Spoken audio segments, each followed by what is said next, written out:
Hey friends, it's Laura with Laura B Floss Tube. Welcome or welcome back. I'm so glad you joined me today. We are going to be working on our first set of applique blocks for the Let's Build a Snowman Quilt Along. This was a design that Lori Holt put together. She did a quilt along earlier this year on her blog. Actually, it just wrapped up a few weeks ago, but I am so far behind because of life and class that we're going to start ours now. So last week you should have seen my tutorial on how to make these piece blocks, including my mistake and how to fix it. So this week we're going to start with the applique blocks. We have a lot of applique blocks to do. For week one, we're going to be working on the top hat, the branches, the poinsettia, and the snowman worry. Now stay tuned. Make sure you're watching the rest of this video because I'm going to be sharing some great tips on how to get those letters turned out lickety-split without pulling your hair out. So the first thing I got to do is start putting my fabric and interfacing together. So we're going to head on over to the sewing machine and start sewing our shapes. Okay, so the first block we're working on is the cute little top hat. And you know, when I was cutting this out, I was like, oh, we're going to be making some bias tape, but that is not the case. They have you piece this block together. So we have the top of the top hat, the band, and then the bottom of the top hat. So we're basically just going to sew these three pieces together and then put our Sew Simple shape on top of it to get our cute little top hat into shape. So let's just choose two of these to sew together. It doesn't really matter which ones you do first. I do have my 1/4 inch piecing foot on here. I have my stitch length adjusted down to 2.0. All right, so I have two of the fabrics together and I'm just going to do a 1/4 inch seam down the edge.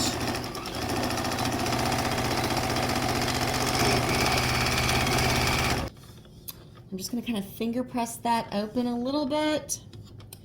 And then I'm gonna line this other piece up on the other side of that little hat band.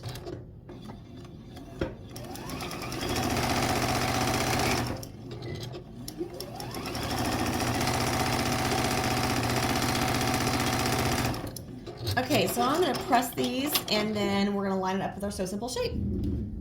All right, so I wanted my hat band to kind of pop up or poof up off of that. So what I did was I pressed both of my seams in towards that piece of fabric because that gives me a few more layers of fabric behind this, and that's going to cause that to kind of lift up a little bit. So then I'm just going to put my hat on here. And I marked these lines when I was doing the Sew Simple shape. So they're there and happy for me. And I'm just gonna start, oh, I don't know, we're gonna start right at this little end of the brim. Now I have my stitch length down to 1.8 when I'm sewing my interfacing to my fabric, just because I wanna make sure that if I'm doing any curves or anything, that little bitty stitch will allow me to get the best results.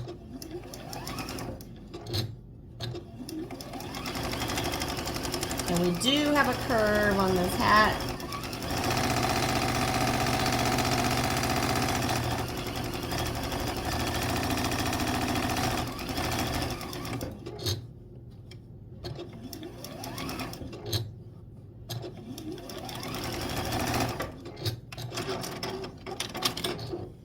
All right, so we're going to go ahead and turn this out.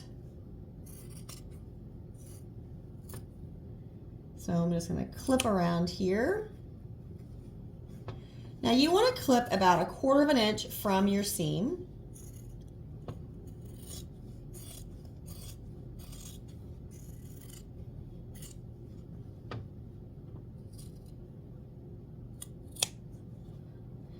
And then in that little area right here, you want to snip it all the way down to the seam in that corner.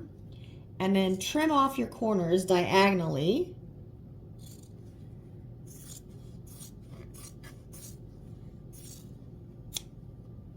And that is all we need to do for that shape. I'm going to take my seam ripper and get a little slit cut in my hat, in the interfacing, not the fabric. Don't cut through the fabric.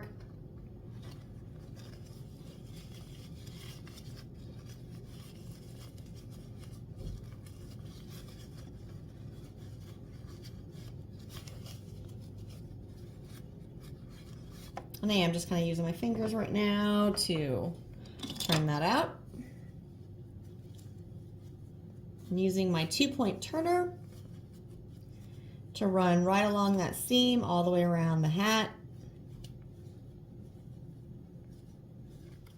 All right, to get this hat centered on my background, I'm just going to press my rectangle in half, actually both directions.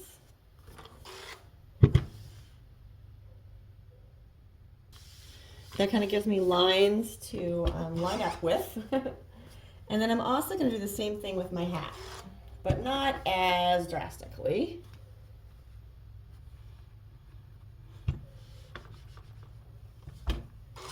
Okay, so now I have this line and that line. So I can center that perfectly on my background fabric. We'll glue this in place and it'll be ready for appliquing a little bit.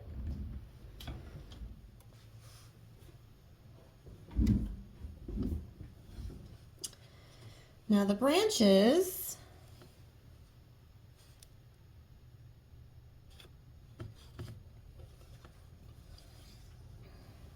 I'm going to be kind of lazy here. I'm not going to cut them apart. So yeah, just know that.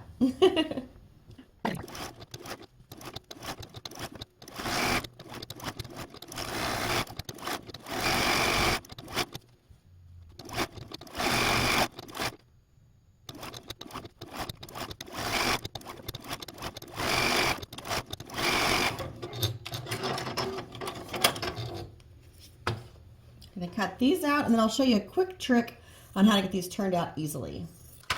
All right, for the branches, we're going to use our Turn It All tool. I'm using the medium size. I'm just going to cut a slit in the interfacing at this end of the branch. I'm just going to slide the blue PVC down into the branch all the way to the other end. Use my dowel rod that comes with the tool to push that out. It was really that simple, guys. So now as I'm moving down the branch, I'm just going to feel for where that little, I don't know, that little branch comes off of it. I'm also going to use that dowel rod just to kind of push in the end down there. And let's see, there should be one more little, yep, right there. Push that out. Slide this on down the branch. And then just finish by flipping this little end out. Now I'm going to use my 2-point turner just to get those little corners out on that branch. Now, if I want to, I could put my 2-point turner in here and then just bring the interfacing down. So like kind of scrunch it down, the 2-point turner, to get up to these areas, just to get them out a little bit more, you know, pointy, I guess is what I would say.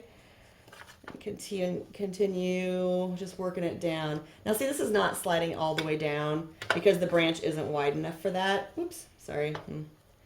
Losing myself. But you can get the whole branch and then just move it down to where you can get in these points and just push it out if you want it a little pointier.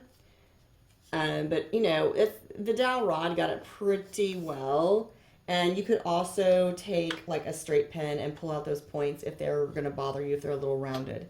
But I'm pretty happy with this branch, and that was so easy.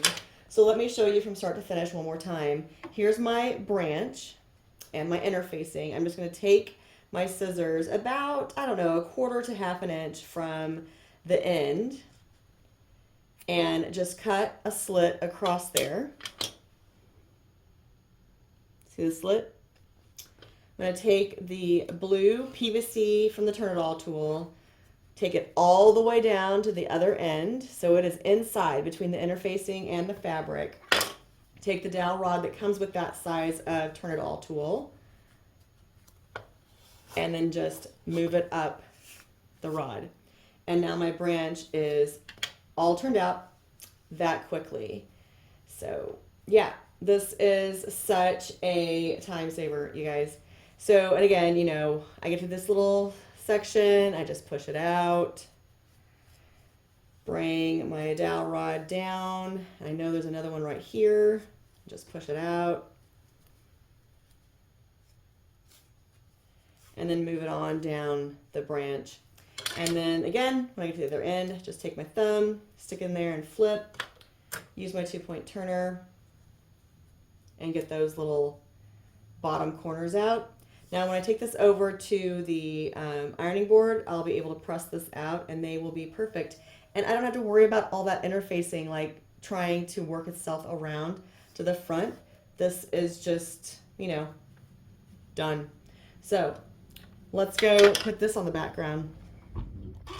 All right, so for this one, the branches go like this, I believe.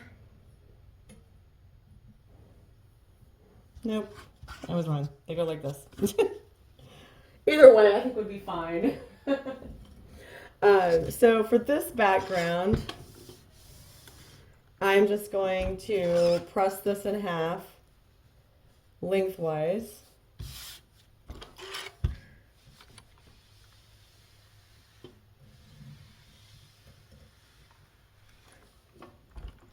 So that'll be my center mark that kind of goes between the two branches. And then I'm going to take this one and that one. Now I'm going to check the measurement of this block and make sure that I'm good. All right, so this should not be more than 13.5 inches long, and it's definitely not. This should not be more than 4.5 inches tall. And let's see here. And that's fine too. So I'm just going to call this good and glue these into place. I will worry about centering these when I'm trimming the block down.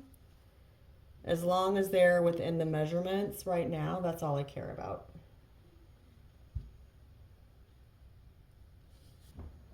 All right, so those can go over to the side and hang out while I do the other blocks. So the poinsettia block is next. How do you say that word? The Christmas flower. That's how I'm going to say it. There are 3 pieces to the poinsettia. I'm probably going to say that word different every time because I've heard it poinsettia or poinsettia. You know, I don't know. I don't know how to say that word. The Christmas flower. You know, that red Christmas flower that also comes in pink and white. Sometimes green. Have you seen the green ones? It's kind of crazy. So I just went around the oval. That's the center. Again, my stitch length is at 1.8. Just a straight stitch. Nothing fancy. I am going to cut these apart just because I got them a little close on the interfacing, and I don't feel like I can sew them both on the same piece of interfacing without overlapping them too much.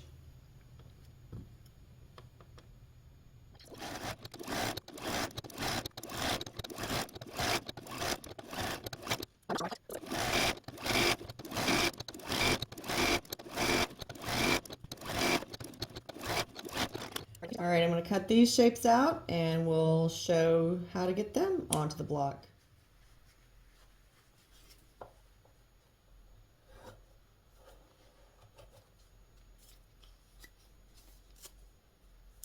Did you see that? Turn it all tool into the center of the flower, down to the point, use the dowel rod, pull it up. For these long, skinny petals like that, it's just easier than trying to get my finger up there to turn it. This is so much faster, and I don't know, I like it. Now I can go ahead and with my 2-point turner and shape these petals out. But that would have taken me so much longer if I tried to just turn it out the, you know, with just using my finger trying to get those pieces to turn out. Anytime you can work smarter, not harder is a good time, right? All right, so I'm just going to give that a little tug on all the leaves here like that.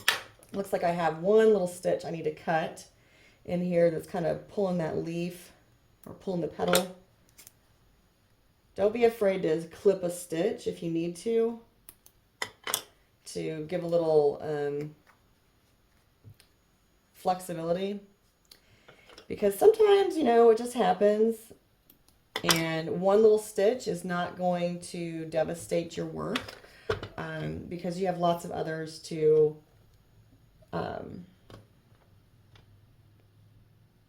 you have lots of other stitches to keep the interfacing and the raw edges of the fabric turned under. So this is our poinsettia block. We're going to press these and get those onto the background as well. And I do realize I'm doing this a little differently than normal. Normally, in all of my other sew-alongs, I have done like, you know, one block, or I've done all the simple shapes, turned all the simple shapes out, glued all the blocks. So I just thought for this one, I would just do a little differently, just in case you just want to skip. Maybe you only want to see the poinsettia block. Maybe you were having problems with it and need some help. Or maybe you're only interested in, I don't know, one of the top hat block for some reason. And I thought that way you could see just the process for getting that laid out, and you wouldn't have to wait. You could see all of it in one place. All right, so I still have that wrong. This goes like this. So I ironed my background in half both ways, minus the selvage. And then this goes just like this and just like that. So this is a pretty easy block to put together. Now remember, when I'm gluing my pieces, I do not glue all the way to the edge on the pieces that are on top, because I want to be able to flip them up and applique underneath them. And so you'll notice on this block, I glued just the center of this circle and just the center of this darker red X, and then I glued all of the background one down. But this top one is still all loosey-goosey on its petals, and that is by design, because I'm thinking ahead for how I'm going to applique. The only block we have left for this week is the Snowman word. So, you know, only 8 more blocks to go. Oh, this is a lot. I'm actually surprised that the snowman word was in with everything else. I would think that that would have been a week to itself, but it wasn't. So the first thing I'm going to do is just take all of these fabrics and lay them out in the order that they're supposed to be. Yeah. I'm going to get these all stacked up, and then we'll meet back up. Use your block guide to help you on what you are on your fabrics. So what I'm doing is not only am I putting my letter fabrics in order, but I'm also putting my background fabrics in order. So when I go to do these, I can spell out snowman, and I'll know that my background fabrics are in order on this little design board right here that's going to be waiting for me over on the ironing board. All right, so this design board has SNOWMAN, and all my interfacing is down here where you can not see it, but it's all right here. And then my backgrounds are over on the ironing board. So I'm just going to sew all of my letters, and then I will meet you back when we're starting to turn. Okay, so now we have all of our letters sewn, and we need to turn them out. So the A and the O were relatively easy to turn out. You know, I just cut the X in the back or a slash in the back of them and flip them out really easily, including the little circles that go in the middle of those letters to make them letters. But some of these other shapes, yeah, I'm not down to work hard. I like to work smart. So let's do the M. I cut a slit across the entire top of that letter. I'm going to slide my Turn It All tool down into the first leg, slide it up. Then I'm going to take it again, slide it back into that same slit down the middle, push it up, and then again I'm going to take it down that slit for the other leg and push it up. Now I'm going to just take my thumbs and flip out those humps. So now I can take my 2-point turner and run it along the fabric side of the letter, not against the interfacing, just because you're more likely to punch through the interfacing if you do that. So you want to run it across the fabric side of that seam. And then I can even run it down these legs, again, pushing those legs kind of up my turner tool because, or my 2-point turner, because the legs are a little too narrow for the 2-point turner, but not too bad. But I can run it down all 3 of those legs for the M and get those corners pushed out relatively easily. And here's my M once it is all turned. And once I get that pressed into place, it's going to look even better. All right, same thing for the N. I made one little slit up here by the little hump. And I'm going to take the Turn It All tool, run it down the leg, slide it up, pull that out of there, and then take it and run it down the other leg and pull it up.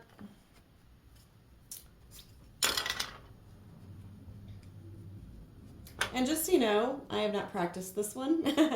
Some of the other, like the flowers and stuff that I did for the Be Happy and the Bloom Quilt Along, I'd practiced those. I have not practiced these letters, so you're getting to see this first attempt. So you can see how easy that Turn It All tool is to use to get these long skinny shapes turned out. I even did a little video just on the Turn It All tool just because I love it. And I'm not sponsored by them. They have not contacted me at all. But there's the N. I have another one of those. Now the W, this one, I don't know. We're going to come back to it. The S. I cut one little slit on one end of the S, just this one up here. I'm going to take this Turn It All tool. I'm going to shape my S, kind of work my S around that Turn It All tool, just like that. We're going to see if this works. Again, I have not tried these, so I could get myself into a bind, but I don't think I'm going to. Might be a little hard to get around that curve. Oops, there it goes. And now I should be able to just flip the other end out. Now I'm actually going to take my dowel rod and just run it down this S all the way to the other end.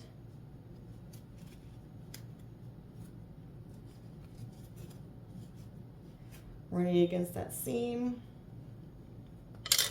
We'll use the Turn It All tool to push this little corner here out. Or no, I'm sorry, not the Turn It All, the 2-point turner. Said that a couple times now.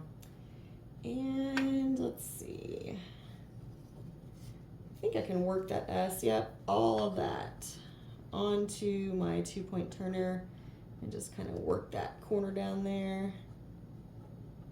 Because it doesn't matter if it's wrinkly, because I'm going to iron it anyway, right? So as long as it's turned out fairly well, and I used my dowel rod, there is the S. All right, we have another N to do, and we have that W to do. The W, I have one slit over on this hump, and my idea was I could take this across and down the other leg. And I think this is going to work just fine. Oops.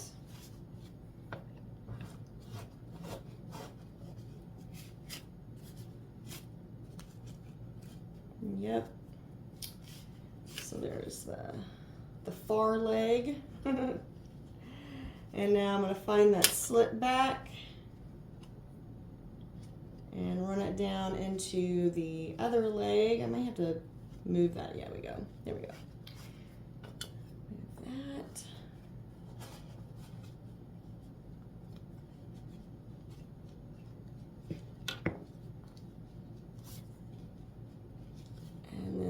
flip this out. Now, see that middle hump is not out. So we're going to take this again, and actually I think we're just going to take this and and push it out. And then we'll take this and work it. That's where we went in. That's why that came out of there like that. All right.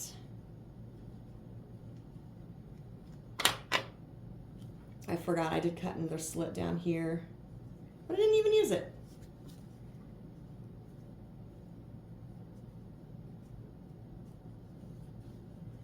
All right, get that little hump. And that one. And that one. Now I'm going to turn that other end and we'll go over to the ironing board.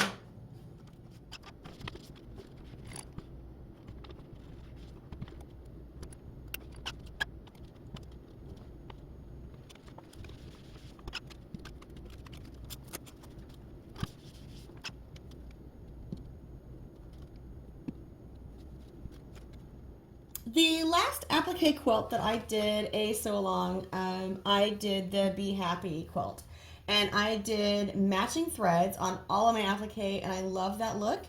When I did the Bloom quilt sew along, I did the same color on all of my stitching on my applique, and I loved that look.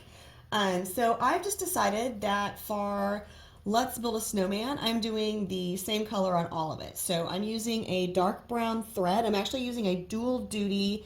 It's $8.89 if you're looking for the same color brown that I have. And I just really like, it's not like a real super dark brown, but it's not super light either. And that is what I'm going to use. So if you haven't watched my videos before, I am using a Juki DX7. When I do my applique, I use a fairly small zigzag stitch. I do have it set on zigzag right now, and I have the width at 1.8 and the length at 0.9. So that'll kind of give you an idea of the size of zigzag that I'm using. It is really small. So the other thing that I use is the clear foot that comes with the Juki DX7. And I like this foot because there has that little triangle there in the middle, and that allows me to run that little point of the triangle right along the edge of my applique piece, and I get half of the zigzag on and half of the zigzag off of the piece, basically. So that really helps for alignment, and it works the best for me, and that's what I like. So that's what we're gonna do. So that will give you the rundown of how I'm going to do my applique for this quilt along. And we are going to start with the poinsettia block, mostly because it was on top. So I have 3 layers here. I am going to start by stitching that background layer down first. I'm going to flip one of those petals up. Remember, I didn't sew those to the edge. I only sewed, glued. I only didn't glue those to the edge. I only glued the center of that flower. And this is why, because I can start right here underneath and go all the way around on that background flower shape. Now, when I'm doing flowers, I like to stop with my zigzag on the right-hand side, on the outside of that point, because then I can continue with a really nice, clean little zigzag to go down that other side of the petal. When I'm in the middle for this one, it honestly doesn't matter because that bigger flower is going to cover it up. Again, stopping on the outside, flipping the next petal up, and just following around. Now, if I was going to see that, I would stop with my zigzag on the left-hand side when we're on those concave areas, just because that way, again, it gives you the cleanest look for your zigzag stitch to transition between sides of your shape.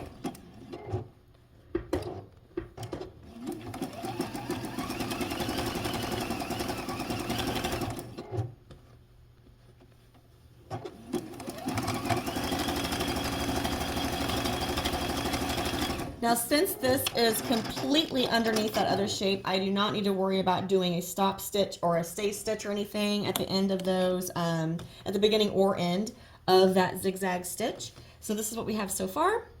And now I'm going to go ahead and do this larger flower. And again, remember, I didn't glue, but just in the center of this little oval here in the middle. So I don't need to worry about, you know, it's not going to get in the way. I can get all the way around this shape. Now, It will show though, so I am gonna do a stay stitch at the very beginning of this zigzag before I get started and go around the shape.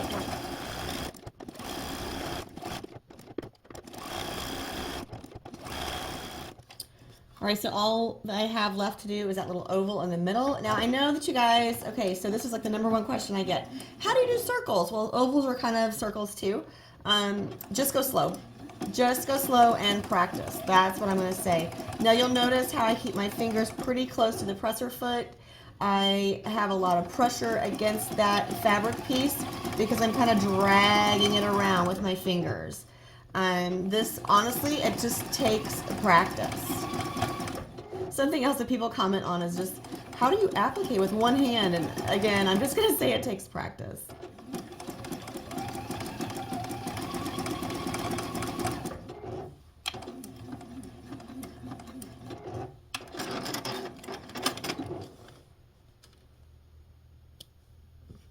All right, so there's the poinsettia. Let's move on to the branches. Now the branches are gonna be easier compared to the poinsettia. We're gonna just start. Now there's like nothing to, there's no place to hide here. So we're going to start with a stay stitch and just go on down the line.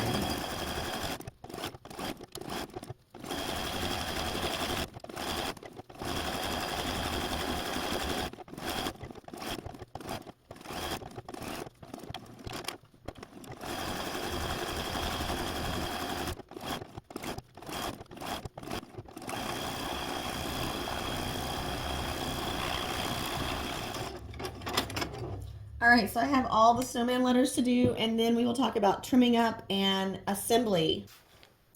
We have a stack of blocks to trim up this week. So I'm just gonna go through the block guide that is included with the cutting guide from Riley Blake. And I'm going to dig through my stash of blocks here to find the first one. And so I can look up in the block guide and know what the unfinished size of this block is going to be. So I'm just going to grab one of my rulers and kind of get a feel for how it's going to look. So basically it is 4.5 by 8.5, and that is going to give me, let's see, about a 3/4 of an inch around on each side. So I'm just going to line that up on the top of my hat and the edges of my hat to cut my 8.5.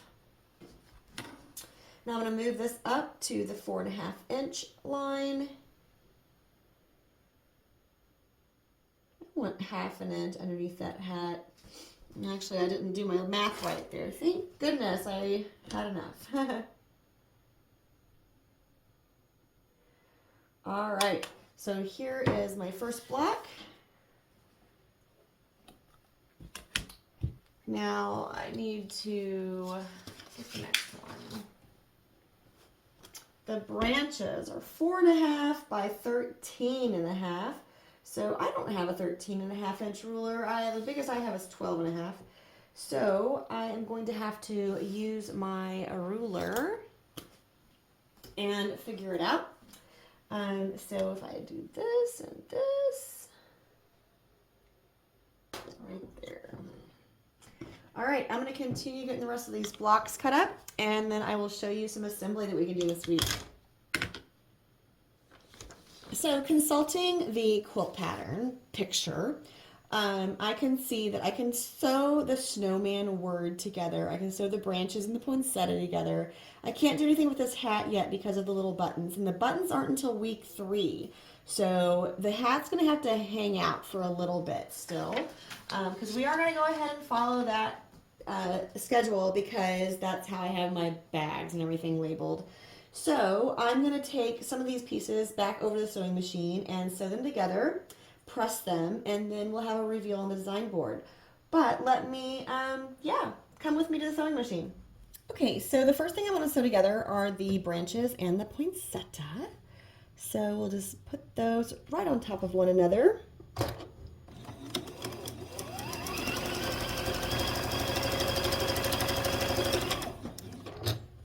Now we have our snowman word. So I know that the yellow N is first in this word. So I know that that is correct.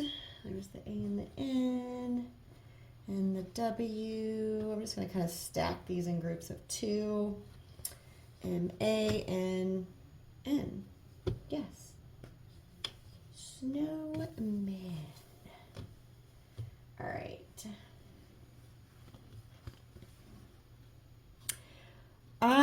When I was trimming up the letters, what I decided to do is not worry about centering them in the block or anything like that. What I decided to do was I wanted everything an inch from the bottom. So I put all of my letters, the ruler, 1 inch under the bottom of the letter. So when I spell out the word, the bottoms of the letters will be even along there. So that's kind of fun. Now, obviously, you don't have to do it like that. To be quite honest, I didn't even look at the blog and what Lori suggested to do. So there's that. That isn't uncommon for me, honestly. I typically like to just go by the picture and go, oh, yeah, that's what I need to do, and just do it.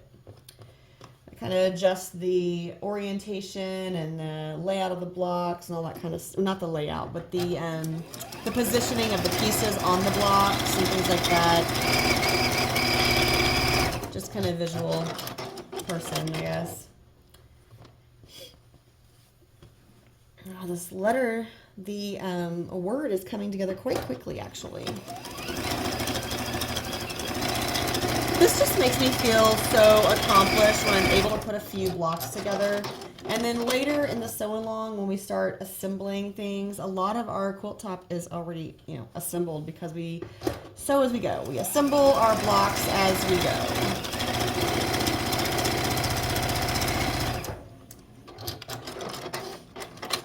All right, so we'll go over to the ironing board, we'll press these seams open, and then we will put it up on the design board and have a reveal.